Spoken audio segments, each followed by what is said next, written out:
সকলেই জানেন আমরা হাইল্যান্ড পার্কে আজ থেকে প্রায় 1 মাস আগে কাজ শুরু করেছিলাম এবং কালার থেকে শুরু করে ফল সিলিং এবং ফ্লোর সবটাই আমরা করি এবং ক্লায়েন্ট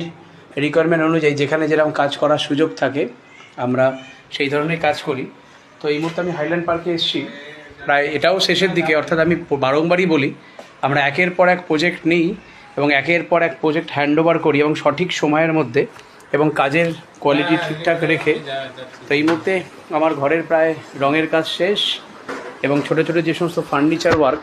অর্থাৎ এখানে ছোটো ছোটো শোপিস রাখার জন্য যে ফার্নিচার ওয়ার্ক যেগুলো করা হয়েছিল সেগুলো প্রায় শেষের দিকে। ভেতরের দিকে কিচেন এবং এদিকে একটু দেখিয়ে দিচ্ছি ছোটো করে টেম্পল ইউনিট, যেহেতু আসবাবপত্র ছড়িয়ে ছিটিয়ে রাখা আছে তাই জায়গা খুব ছোট,